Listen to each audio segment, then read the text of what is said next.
புதன்கிழமை மதியம் 3 மணி அளவில் காசிமேடு கடற்கரையில் ஒதுங்கியுள்ள மர்ம பொருளால் அங்கிருந்த பொதுமக்கள் அச்சமடைந்தனர். விசாரணையில் துறைமுகம் பகுதியில் கப்பல்களுக்கு சிக்னல் தர அமைக்கப்பட்டுள்ள போயா என்பது தெரியவந்தது. சென்னை ராயபுரம் காசிமேடு பகுதியில் வங்கக்கடலில் உருவாகியுள்ள ஃபெங்கல் புயல் சென்னையிலிருந்து தென்கிழக்கே 550 கிலோமீட்டர் தொலைவில் நிலை கொண்டுள்ளது.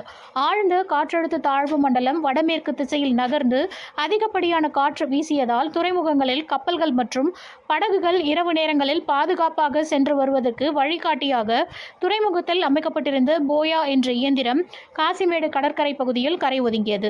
இது துறைமுகத்திலிருந்து 2 நாட்டிக்கல் தூரத்தில் போயா என்ற இயந்திரம் கடலில் அமைக்கப்பட்டுள்ள நிலையில் சுமார் 10 டன் அளவு எடையுடன் இருக்கும் இந்த இயந்திரம் 18 அடி அளவில் இன்று சென்னை காசிமேடு கடலில் அடித்த காற்றில் அடித்துக் கொண்டு கரை ஒதுங்கியது. இதனை பார்க்க சுமார் 100க்கும் மேற்பட்ட பொதுமக்கள் வந்து செல்கின்றனர். மேலும் இந்த போயாவுடன் புகைப்படங்களையும் எடுத்து வருகின்றனர். இதனை அறிந்த காசிமேடு துறைமுக காவல்துறையினர் விரைந்து அங்கிருந்த கூட்டத்தினை அப்புறப்படுத்தி இது தொடர்பாக துறைமுக அதிகாரிகள் மற்றும் மீன்வளத்துறை அதிகாரிகளுக்கு தகவல் தெரிவித்தனர்.